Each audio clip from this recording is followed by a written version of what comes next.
This is crazy. I never thought in my life that I would see this happening. But it's happening right here in front of our face. Check it out. We have some breaking news. Bill and Hillary Clinton have both just agreed to testify in the House Oversight Committee's investigation into Jeffrey Epstein. Days before, the House was expected to vote to hold them in criminal contempt of Congress. The Epstein scandal is deepening tonight, reaching across the globe and now including another link to Australia. There are more allegations involving the former Prince Andrew and his ex-wife, while American political royalty, the Clintons, have now agreed to reveal what they know. Horse riding around Royal Lodge. Former Prince Andrew makes a defiant public display despite more damning allegations. An absolute lack of judgment. And it's almost as though he's zoning out of all of this and he still thinks he's a prince of the realm. Since being exposed on all fours above an unidentified woman in the latest Epstein Files dump, it's now been revealed his ex-wife, Sarah Ferguson, took their daughters to see the convicted pedophile just 5 days after his release from prison. What address shall we come to, she asks. It will be myself, Beatrice and Eugenie. Are we having lunch? Then, aged just 19 and 20, the two are now reportedly aghast at their parents' relationship with a man pictured here chasing women around his kitchen. The ongoing saga forcing the former Duchess to close her charity, Sarah's Trust. Damage from the Epstein files isn't confined to just the palace. It's reaching the heights of the British government as well, with new revelations emerging about the Prime Minister's former pick for US Ambassador Peter Mandelson and his sordid connections to the pedophile. Sacked from his diplomatic posting in September over his ties to Epstein, now more has emerged during his time as minister. Photographs of him in his underwear, confidential government information he leaked, even plotting with the pedophile to help kill the Australian government's proposed 2010 mining tax. The scandal staring high-profile figures across the world. Two of those, Bill and Hillary Clinton, the former US president and his wife, now agreeing to testify before Congress and reveal what they know. In London, Ben Downey, 7 News. You said you don't know the number of times Trump's name appears in the files, so it could at least be 1,000 times. Is that right? The number is a total misleading factor. We have not released anyone's name in the Epstein files that has not been credible. Director, could it we at have least be 1,000 released times? every piece of legally permissible information. Okay, you can so characterize the numbers however you want it. Claiming my time, Director. It sounds like if you don't know the number, it could at least be 1,000 times. It's not. It's not. Is it at least 500 times? No. Is it at least 100 times? No. Then what's the number? I don't know the number, but it's not that. Do you think it might be your job to know the number?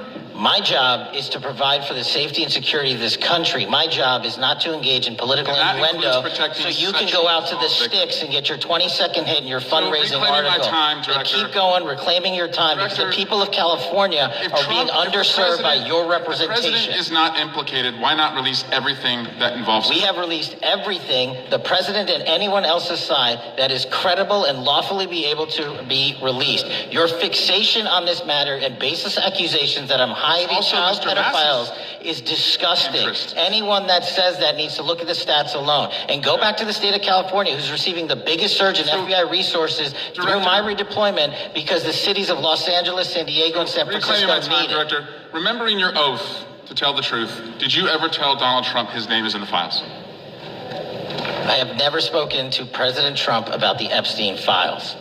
Did you ever tell the Attorney General that Donald Trump's name is in the Epstein files? The Attorney General and I have had numerous discussions about the entirety of the Epstein files and the reviews conducted by our team. Did you tell the Attorney General that Donald Trump's name is in the Epstein files? And we have released where President Trump's name is in the Attorney It's a simple question. Did you tell the Attorney General that the President's name is in the Epstein files? During many conversations that the Attorney General and I have had on the matter of Epstein, we have reviewed. The question is simple. Did you tell the Attorney General that Donald Trump's name is in the Epstein files? Yes or no? Why don't you try spelling it out? Yes or no, Director? Use the alphabet. Yes or no? No, A, B, C, Director, D, E, F. it sounds like you don't want to tell us. Did you tell the Attorney General that Donald Trump's name was in the Epstein files? Why don't you try serving your Director, constituency did by you tell the focusing on Attorney reducing General violent that crime in Donald this Trump's country name- and the number of pedophiles that are Director, legally reclaiming harbored my time, in Director. sanctuary cities in Director, California? reclaiming I'll my work time. with you on that. Do Regular you wanna order, work Mr. with us Chairman. on that? Director, I'm reclaiming the my longest time. gentleman from California. Did you tell the Attorney General that Donald Trump's name is in the Epstein files? Question has been asked and answered. You've not answered it, and we will take your evasiveness as a consciousness of guilt. By the time I was 16, I brought him up to 75 girls, all the ages of, 14, 15, 16, people going from 8th grade to 9th grade at just school parties is where I recruit him from. All Jeffrey cared about was go find me more girls. His appetite was insatiable. He couldn't stop. He wanted new, fresh, young faces every single day. The sheer volume of girls, the frequency, sometimes several or many in the same day, the age of the girls. In some cases, there were victims that didn't know each other, had never met each other, but they had basically the same story. I remember there was a staircase, and it was kind of like a spiral almost. And she brings us up the stairs, and it was like spiral stairs. You walked into his bedroom, around his bed, to almost like a very little hall, and then it was another door. And that's where everything would happen. It was in his bathroom. He would have a dresser, and it was filled with the first drawer was lotion, and then the third drawer down was Before you know it, I'm being lent out to politicians and to academics and to people that royalty and people that you would never think, how did you get into that position of power in the first place if you're this disgusting, evil, decrepit person on the inside? Breaking news. A brand new Epstein query. You're the devil himself? This as a damning document dump reveals Epstein's 29 trafficking buddies. How come they're not in MDC? How come they're not behind bars tonight? So why are Republicans so interested in Bill and Hillary Clinton? It's because they're trying to distract from the fact that Donald Trump is in the Epstein files thousands and thousands of times. In those files, there's highly disturbing allegations of Donald Trump raping children, of Donald Trump threatening to kill children. So I encourage your press to go look at these allegations. And I'm highly disturbed that Deputy Attorney General Todd Blanche just got the law wrong. Yesterday, he said, essentially, that it is not a crime to party with Jeffrey Epstein. Y'all hear that? Well, that's actually not correct. If Jeffrey Epstein was human trafficking minors for these sex parties, and you show up and patronize the establishment at that party, yes, you're guilty, because patronizing is part of the law, of the federal sex trafficking law. So Deputy General Todd Blanche just got that wrong, which maybe explains why they aren't investigating all these folks, including Donald Trump. He needs to read the law and investigate these people. He also needs to resign, not only for not knowing the law, but a massive, not only screw up, but the biggest privacy violation in history. They release a lot of pictures of minors unredacted, just violated the privacy of these girls. It is uncalled for what they did. The one thing that they could not do under this law was to invade the privacy of these women now, who were girls at the time, who were victims of sex trafficking. Also, he met with Ghislaine Maxwell, moved her to minimum security prison, and then got a puppy for her. So for all those reasons, he's just got to leave the Department of Justice. 4 people were arrested for projecting a stinging 9-minute video montage onto the walls of Windsor Tower, laying out a timeline of allegations tying Donald Trump to pedophile Jeffrey Epstein. One way not to flatter or charm Donald Trump would be to project some images. President Trump with Jeffrey Epstein appeared via projector on Windsor Castle. Protesters here overnight projecting a photo of President Trump alongside convicted sex offender Jeffrey Epstein on the walls of Windsor. This is Windsor Castle, home of the British royal family, where Donald Trump is staying during his state visit. And this is a film about Trump's relationship with the world's most famous pedophile. Jeffrey Epstein. Their friendship goes back to at least 1992, when the two of them are filmed laughing together. Trump can be seen making friendly conversation with Epstein in between clips of Trump smiling and dancing with a group of young women at his Mar-a-Lago resort in Florida. The following year, they attend a cafe opening together. And a month after that, Trump invites Epstein to his wedding. In 1995, a young woman called Maria Farmer is working for Epstein in Manhattan. Late one night, she says, Epstein unexpectedly calls her to his offices, and she arrives in running shorts. Donald Trump then turns up wearing a business suit and starts to hover over her. Ms. Farmer feels scared as Trump stares at her bare legs. Then Epstein enters the room, and she recalls him saying to Trump, "No, she's not here for you." The two men then leave the room, and Ms. Farmer says she heard Trump commenting that he thought Ms. Farmer was 16 years old. She says she later reported the incident to the authorities. Trump denies he was ever in Epstein's office. 1993 to 1997, Trump takes at least 8 flights on Epstein's private jet, according to flight logs released by the U.S. Department of Justice. The plane is later dubbed the Lolita Express, a reference to the character in the Nabokov novel by the same name, a 12-year-old child who is sexually abused by an older man. 1997, Trump and Epstein are seen together at 2 Victoria's Secret parties and are photographed together at Mar-a-Lago. The same year, Trump gifts a book to Epstein with the dedication, "To Jeff, you are the greatest, Donald." 2000, a 16-year-old girl, Virginia Giuffre, is working in the spa at Trump's Mar-a-Lago resort. There, she is recruited by Epstein's accomplice, Ghislaine Maxwell, to work as a personal masseuse for Epstein. The teenager will soon become, in her words, a teen sex slave and will endure years of sexual abuse. I was recruited at a very young age from Mar-a-Lago and entrapped in a world that I didn't understand. 25 years later, Trump will acknowledge he was aware that young women were being recruited from Mar-a-Lago by Epstein. Presidents have to be held accountable by the American people. That is our system. And what Donald Trump is doing right now, whether it's going after me for something I said or Don for doing his job and things he has posted, this is how our system starts to break down, and it's out of the playbook. This is what authoritarians do, and we're seeing it now in many ways manifested across our country. We are back with some breaking news on Capitol Hill, where just moments ago, Senator Chuck Schumer made an announcement about the Epstein files. Take a look. I come to the floor to seek unanimous passage of a resolution directing the Senate to sue the Trump administration for violating the Epstein Files Transparency Act. 15 of my Democratic colleagues have joined in co-sponsoring this resolution, and I thank every single one of them for standing firm. I urge my Republican colleagues not to stand in the way today. It's the height of absurdity for Republicans to have supported the Epstein Files Transparency Act, but then go ahead and object to enforcing it. What hypocrisy.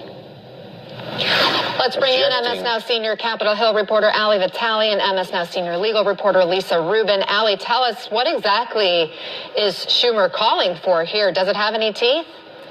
It would have teeth if it were to pass, but this is what I like to talk about as Senate magic. It's a body where things can move slow, things might not move at all, but if all 100 senators decide with unanimous consent, or UC as we call it on the Hill, that they want to do something, they can really do whatever they want. And so what Senator Schumer was going to the floor to do was actually to use the very mechanism that actually helped the Senate pass the Epstein Files Transparency Act in the first place. I don't know if you remember how it went down on that day, but right after that bill passed the House in overwhelmingly bipartisan fashion, it went to the Senate, and then all of a sudden it was like, oh, the Senate passed it. They didn't vote. All 100 of them just decided, okay, we're passing the Epstein Files Transparency Act. Now it goes to President Trump's desk. So this is Schumer once again trying to enforce that mechanism. Of course, immediately after he said that he wants to push forward on a bill that would allow the Senate to sue the DOJ to make them comply more fully with the spirit and the letter of the law here. Immediately after he did that, the number 2 Senate Republican John Barrasso stood up and objected to it, which means that it's not unanimously consented to and that the whole thing dies on the vine. But I think it's just one other reminder of the way that Senate Democrats, who, by the way, are dealing with a number of different topics, including funding the Department of Homeland Security, which is currently on a week-long continuing resolution, even as they're doing that, they are still squarely focused on the Epstein files and trying to compel further transparency. Fallon, this latest batch really does paint a picture of sort of a web of relationships between Epstein and some powerful men. What are we learning? Yeah, at this point, our team is still going through those 3 million pages that we got on Friday, but this appears to be the last batch of Epstein documents. At this point, we have seen new light on some of Epstein's relationships with other powerful men, and I'll run through a few of them. We're learning new information about his relationship with Elon Musk. There's a series of emails, mostly between 2012 and 2014, where Elon Musk appears to be planning a trip to visit Jeffrey Epstein's island. He says that he's going to bring his then girlfriend at the time. He's asking for which night might be the most wild for parties. It's unclear whether or not this trip actually came to fruition, but those emails there are planning it. Now, Elon Musk has since said that he never visited Epstein's, quote, creepy island and that he never did anything wrong. The other high-profile person in the current Trump administration is Commerce Secretary Howard Lutnick. Now, Howard Lutnick at one point was Jeffrey Epstein's neighbor in New York, I believe, but there are emails from his wife where they are planning a family vacation with his children and I believe in other families to come visit Jeffrey Epstein's island. They're saying, where should we dock the boat? What's the easiest way to get here? Lutnick did recently say that Jeffrey Epstein is disgusting and has denied any recent association with him. Another high-profile one is the chairman of the Giants, the NFL team here in New York. There's emails that show that Jeffrey Epstein was working to scout women for him, and it's pretty lewd. There's conversations over whether or not these women are, quote, pros or civilians. So that's, of course, disturbing. But that man has now put out a statement saying that he had a brief association with Jeffrey Epstein. He is no longer associated after that brief association, and that he completely denounces him. So there's certainly a lot of new information. Of course, everyone is most interested in what's going on with President Trump. At this point, we have seen a number of references to President Trump in these documents. The one that's probably gaining the most steam is a spreadsheet that was compiled in August of 2025 with complaints that were called into an FBI tip line. At this point, those complaints appear to be, some are secondhand, many do not appear to be substantiated. It's unclear whether or not they were thoroughly investigated, but DOJ is saying at this point that they're still not doing anything to protect Donald Trump, and there's no evidence of any wrongdoing at this point. And Trump has also, again, denied any type of abuse or criminality and has emphasized that he got rid of his ties with Jeffrey Epstein years ago. I want to talk because it like the conspiracy theories are driving me insane. And maybe it is because I'm used to the law just being the law and practicing and getting into a courtroom, and maybe it's because I've been there. But I am so confused about how they're like, oh, these poor little people, they did nothing wrong, and that's why the president let them all out of prison. Let's talk about the process, okay? Because you can say that an investigation has been flawed, and Lord knows, as a criminal defense attorney, it was my job to make sure that I dug into every single flaw, because I can tell you in almost every single prosecution that I've had to go up against, the only thing I was looking at is how much did you mess up so that I could represent my client well, right? But it didn't mean that I would get them off. So I'm trying to figure out, did these people, over 1,000 people, get convicted of something that they did in a criminal way on January 6th, yes or no? Yes. Okay, so then you come back and they were convicted by what, a jury, some of them? Mostly juries, some judges. And some people actually did what we call a plea bargain, correct? Correct. Meaning that they walked in and they said, I am guilty, correct? Yes. Okay, so the final point that I'll make, because I know I'm running out of time, is there was some stuff about white supremacists and the concerns about people being alleged to be white supremacists. Some of the people that got convicted were neo-Nazis. Have they been clarified as white supremacists or not? Yes. Some of the people were Proud Boys. Have they been declared as white supremacists or not? I believe so.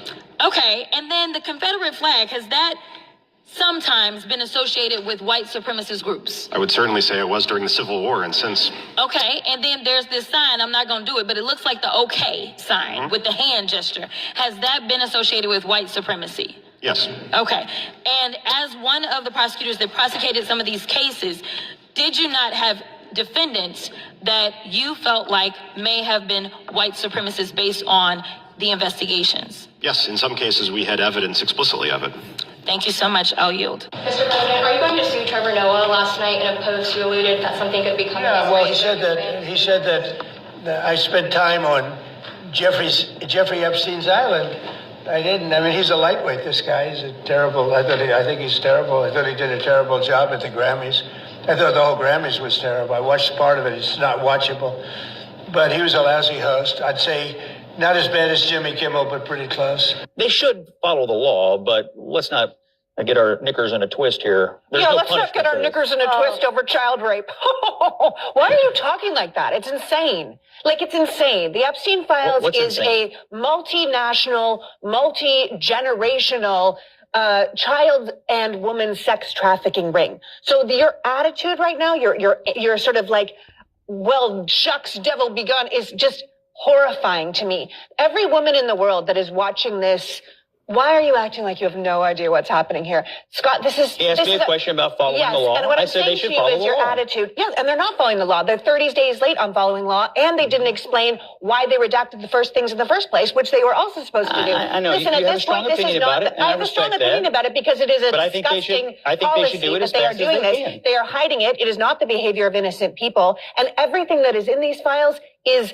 It could bring an entire house down. And if it has to, it has to. If it brings down Democrats, bring them down. If it brings down Republicans, bring them down. If it brings down princes, world leaders, Hollywood people, bring them down. But what it feels like right now is that there's a giant cabal of people that do not have to listen to the law, do not have to oppose the law, and they were supposed to do something, then they didn't do something, and now they're trying to have a new law that says we don't even have to do And it. what's really We have some breaking news. Bill and Hillary Clinton have both just agreed to testify in the House Oversight Committee's investigation into Jeffrey Epstein. Days before, the House was expected to vote to hold them in criminal contempt of Congress. The Epstein scandal is deepening tonight, reaching across the globe and now including another link to Australia. There are more allegations involving the former Prince Andrew and his ex-wife, while American political royalty, the Clintons,